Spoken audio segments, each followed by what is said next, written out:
Hey everybody, welcome back to the Renaissance Woodworker. I'm Shannon Rogers, your host, and today I'm going to be building just a simple Christmas gift. Did you know that coloring books for adults are now all the rage? Apparently it's the best solution for people who work stressful jobs to come home and kind of meditate by coloring in a coloring book. So my wife, always the trendsetter, has bought a bunch of colored pencils and some of those adult coloring books and has tasked me with making nice kind of minimalist Zen-like boxes to store the pencils in. So I'm gonna make a sliding lid pencil box. So grabbed some scraps I've got lying around the shop. I've been building a lot of stuff in cherry recently.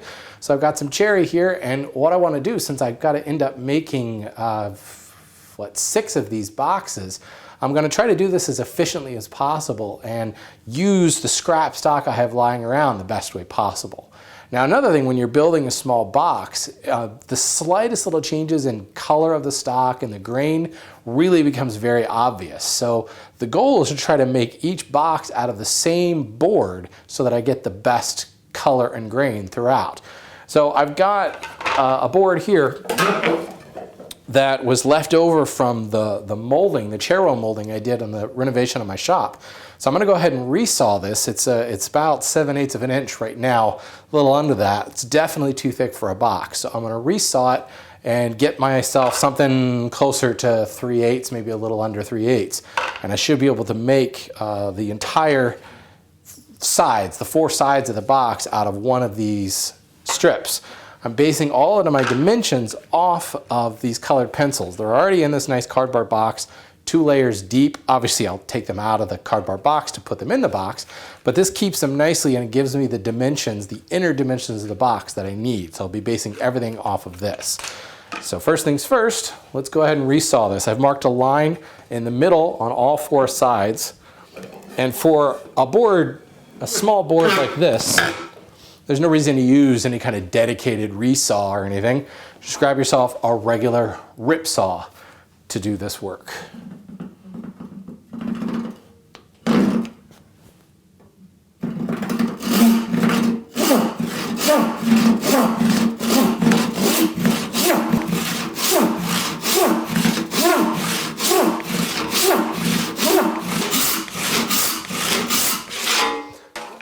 A board this narrow, it's really just like cutting a really long tenon. Still a good idea to flip the board around just to make sure that you're on your line on both faces. And if you do drift at all, flipping it around will kind of even out any inconsistencies.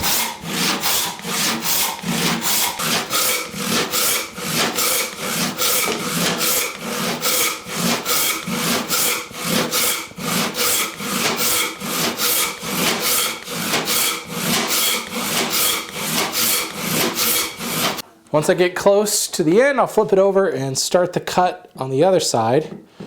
Just because if I do burst all the way through, the pressure of the vise will actually freeze the saw.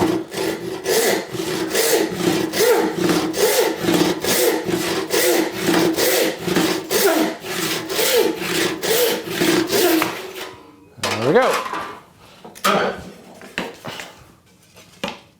Resawing through. And since the board had already been planed, I've got one flat face already, so I can go ahead and use my marking gauge, set my thickness, and just plane down to those lines. Unless you just are a complete savant with a saw, it's going to waver a little bit and you won't have a perfectly flat surface. So I'm thinner on this side, thicker over here. And I've got more material on this end than I do down here. This is the thinnest part of my board back here.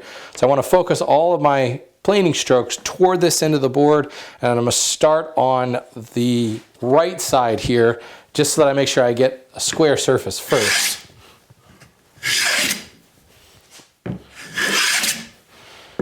So I'm looking at the topography of the board and telling me what to do here. I could just hit the whole board all at once, but it's just much faster to just plane those high spots first. Okay, a little bit right there.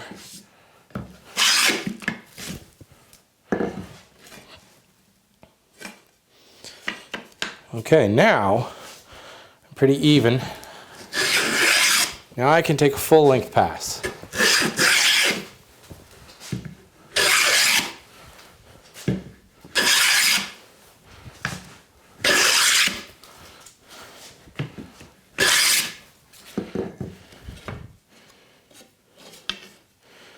And that's got me right down to my line. And I've got a board that's now got two parallel faces. Now I'll move on to joining one edge.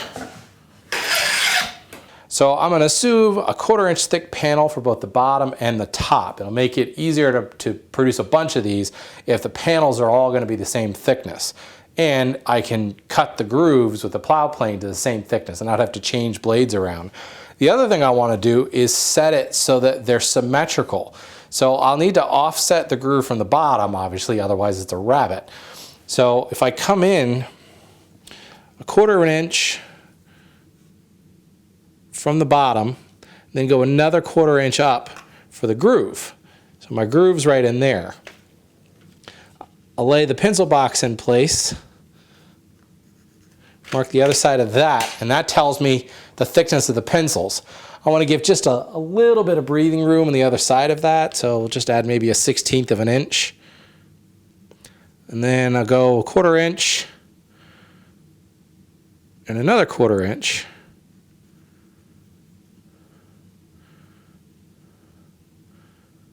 And there's my 1/16 of an inch of breathing room. So now I've got the groove right in here.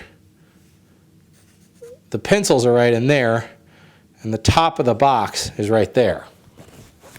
Or, if you'd like a visual aid, I've already made one of these boxes already, full disclosure, and this is a cutoff from it. So you can see there's a little bit of room at the bottom, there's the room for the bottom panel, here's the space for the pencils, here's the sliding top panel, and a little bit of wood on top of that. So I can set my marking gauge to that, and referencing off my reference edge, I can mark in the final width of this board. Now, just as we did with the face, I just need to plane down to these lines to get the parallel edge. The board is much wider back here than down here. In fact, I almost don't have enough width down there.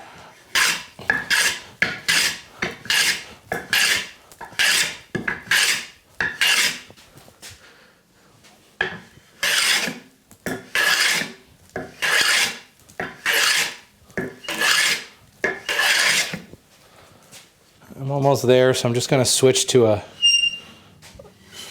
lighter cut on this other plane.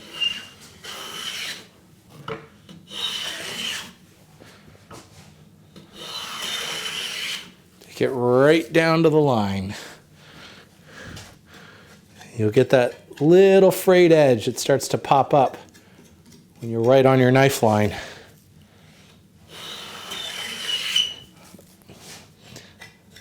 I just work right down to that and just remove those little frayed edges.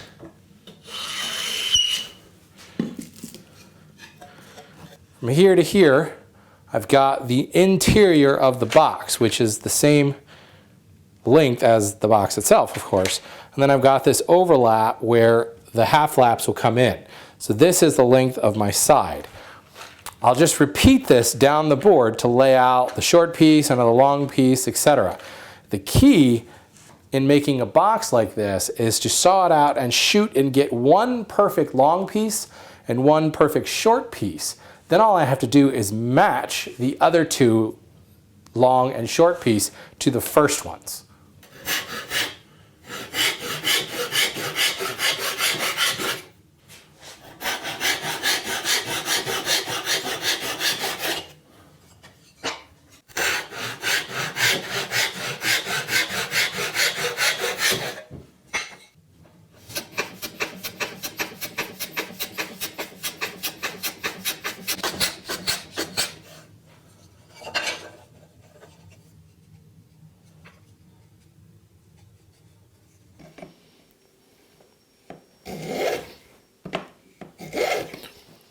taken a little bit of double stick tape and just put it on the bottom of this and then butted it up against the fence on my paring hook here. And it offers all the work holding I need to go ahead and plow these grooves. Now, because I'm plowing a groove on both the top and the bottom, a lot of you may be wondering why I didn't go ahead and plow the groove before I cut everything out. And this is just another one of those examples of there's, 101 ways to do the same thing in woodworking. I actually just find that these shorter runs, the grooves actually go a little bit faster because I can set it up like this at the paring hook and work away from my body instead of making a long pass along the bench where I've got to kind of walk along it. This, really short motion, and it goes really, really quickly. Now, I'm cutting through grooves here, which is going to be a problem with the half lap joinery I'm using. It means that this gap is going to appear on some of the corners from the groove.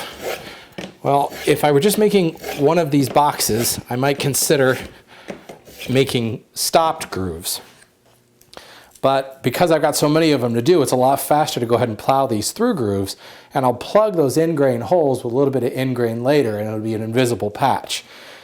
Now here's where you can see kind of the efficiency in setting the grooves not only identical, but in the same distance. You saw I just flipped the board around, and I was able to get both grooves done really quickly.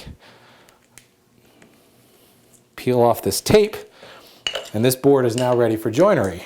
Now for the astute among you, you're wondering why I went ahead and plowed the second groove on this piece, because it needs to be shorter so that the front can slide in and out. Well, it didn't take me about a couple seconds to plow this groove, and now it gives me the perfect depth stop to plane down to get it to just the right width. I have my scrub plane and hog off the material. So now you can see I've exposed the groove, and I just need to work it down so this rabbit disappears.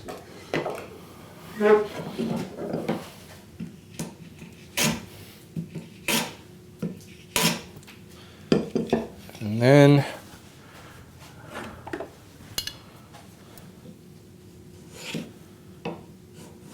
take it right down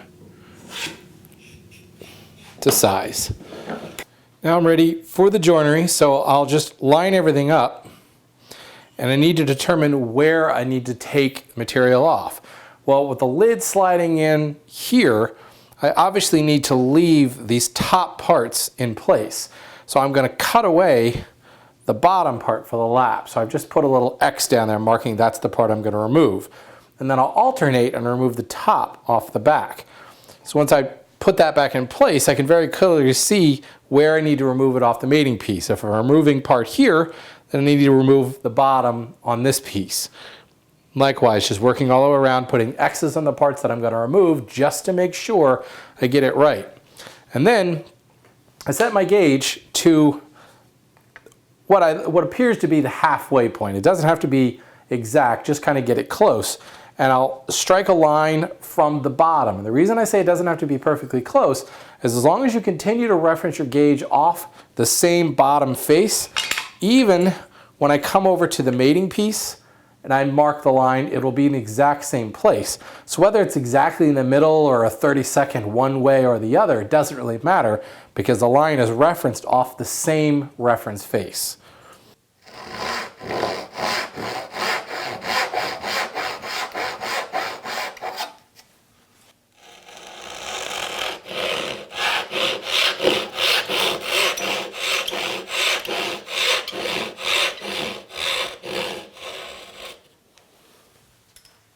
Box joinery is unforgiving, to say the least.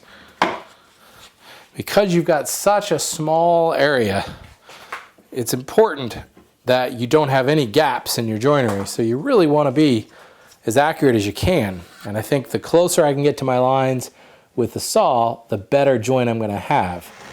Because when you start coming at things with a chisel later, that's when things start to get a little screwy.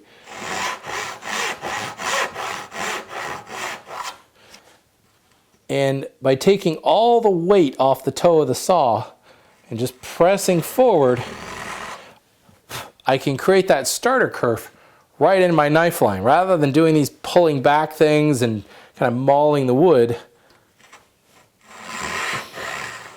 nice, even stroke gets you right on your line. And I don't have to mess about with the chisel later. Same thing with this cross grain stroke. Drop my saw in place in the knife line, take all the weight off the toe and just push forward.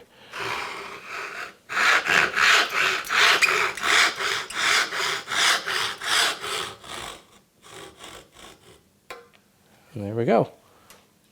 And ideally, if you've sawn right on your knife line, the joints should come together right off the saw without any gaps.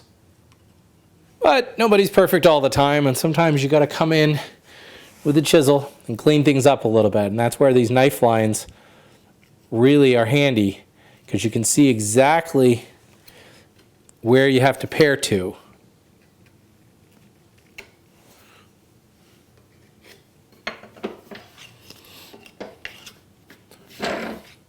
You can either put the chisel right in that knife line and pare it out, or if you're real far away from the line, you may have to kind of sneak up on it. You try to take too heavy a cut here and you'll just end up blowing past your line or messing something up. As always, the secret to any of this stuff is a razor sharp chisel. I'm going to line the inside panel with this brightly colored wrapping paper. It's just kind of a little extra surprise when you open the pencil box. I'm using solid wood here, but I've got a nice quarter sawn piece of, well, cypress. The species doesn't matter, but it's perfectly quarter sawn, so it'll be nice and stable and not move around too much inside the captive grooves that this is going into. There'll be a little bit of space for it to float in those grooves, but because it's quarter sawn, I don't have to make it that much smaller.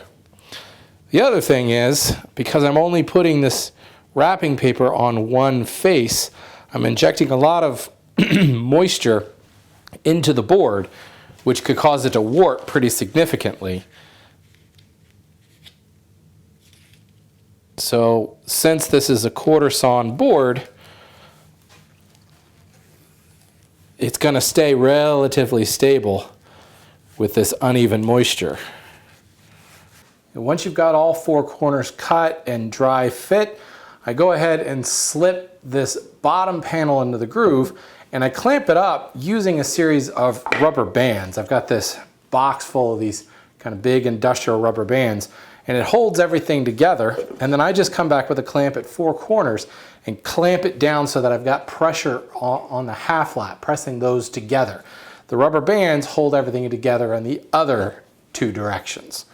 And once it's out of the clamps, you're going to have these areas where the through groove came through, and I want to plug those up and glue things in place. So I specifically hung on to all the little offcuts from making the half laps, and I'll just use a chisel to pare it to fit. So I get a slight wedging action, not a major wedging action, because I don't want to wedge the joint apart, but I want it to seat in and just tap it and come up really, really tight. And just a little bit of glue on those pieces, let that dry up. I'll trim that flush when it's dry.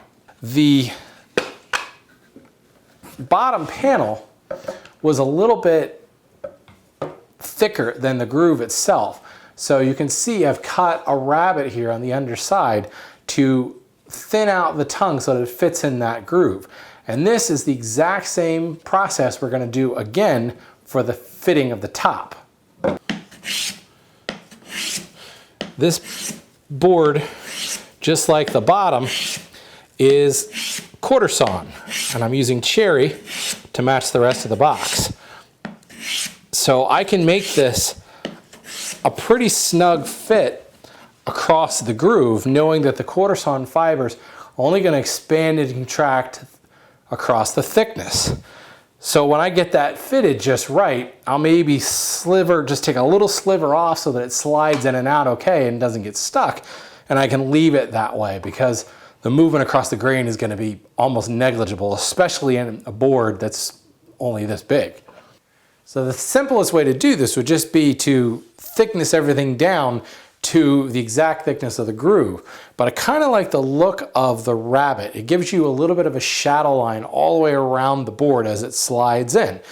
So I left it specifically thicker. It's about 3/8 of an inch thick. And I've set my filliser plane, set the fence to just a hair wider than the depth of the groove.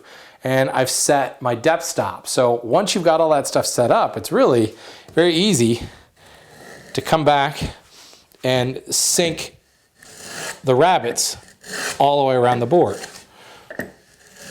Now, besides having an integral fence and depth stop, one of the things that makes a fillister, a moving fillister like this, so handy is there's an integral nicker in here. So when I'm working across the grain like this nicker actually is severing the fibers.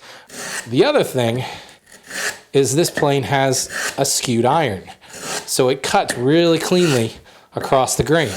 You have to remember, this is essentially a show cut. Unlike a lot of rabbets where you're just not going to see it, this is going to be very visible on the top of the box. So any little tearing or any problems are going to be very evident. So I start on the cross grain section first.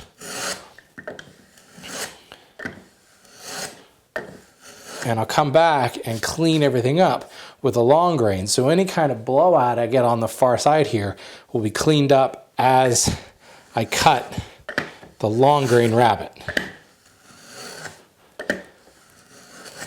Okay, I'm at my depth stop now. And what I want to check is that I've got the depth stop setting right so that it slides into the groove. And I'm quite a ways away. I'm probably, I don't know, a heavy 1/16, maybe 30 of an inch away. So I need to come back and adjust my depth stop.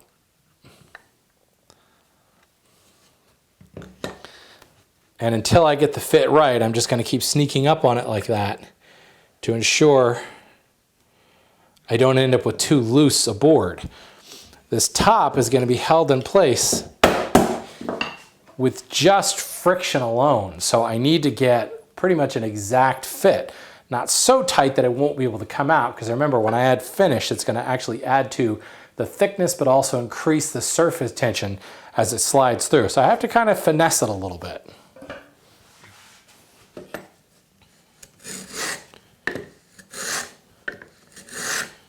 Okay, that's the fit I'm looking for. So keeping my depth stop the same, I can come back and work the long grain rabbets.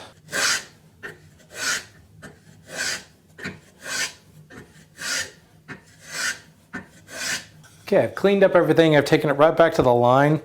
And I just used my smoothing plane just to kind of hit the surface, clean it up, get it ready for finish.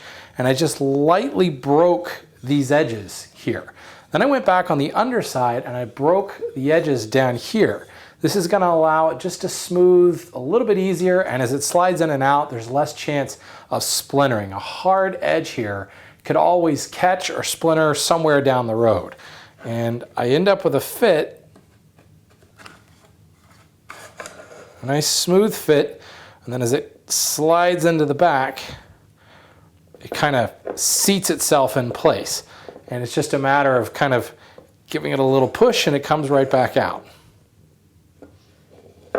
So what I'm going to do now is just cut the slightest little bit of thumb hole here to give you a little bit of purchase so you can pull it out without having to squeeze it too hard. So when I bring my thumb up, it feels right to kind of grab it. If I were to put my other fingers flush against the front of the box, right about there, feels good. So I'm just going to draw a real faint arc around here to give me something to work towards. And grabbing a number 7 sweep gouge, come in here across the grain.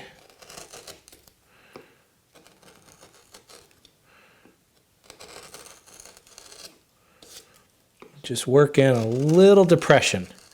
Doesn't have to be real deep. It's just something to give you kind of a tactile feel.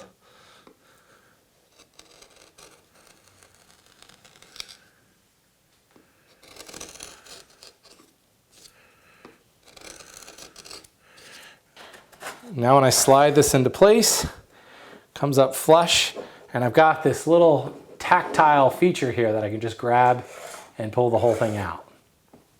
With the lids fit, I went back with my smoothing plane and smoothed up all the edges, flushed up those pegs that I inserted into the grooves, just cleaned everything up, broke the edges ever so slightly, and now I'm just going to finish it with some aerosol shellac.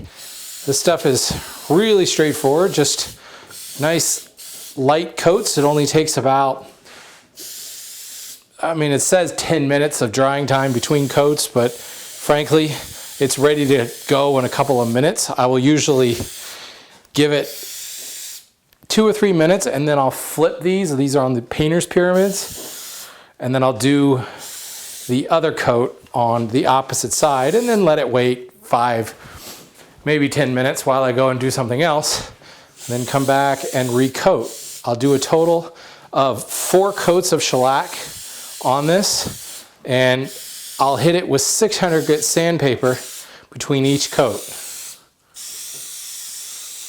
Now once you've applied the last coat and it's dry to the touch, you want to set it aside for at least another 24 hours.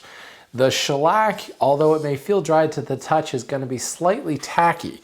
So if I take this lid and I slide it into place and bring it home and leave it, it's probably going to meld itself to the other shellac. Shellac will chemically bond one coat to another, so it burns into one another. So there's every chance that it would be really hard to take this lid off. In fact, just trying to take it off now after being there for just a couple seconds, you could feel it starting to stick. So if after 24 hours it slides in and out smoothly, you're good to go. If it's still just kind of a little bit sticky, and I don't mean like sticky or tacky to the surface, just kind of sticky as you slide it in and out, put a coat of paste wax on the lid and it will slide in and out smoothly. You don't want it to slide so smoothly. Remember, it needs to be a friction fit, but we also don't want it to slide in, be a friction fit, and freeze in place. So my last step is to take my colored pencils, drop them into the box. These boxes are designed so that the pencils fit perfectly in here in 2 layers.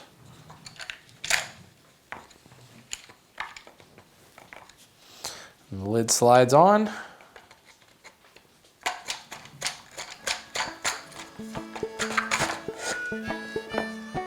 And we've got the perfect little container to keep your colored pencils in for your adult coloring books, or not so good, your coloring books for adults. Not adult coloring books for adults.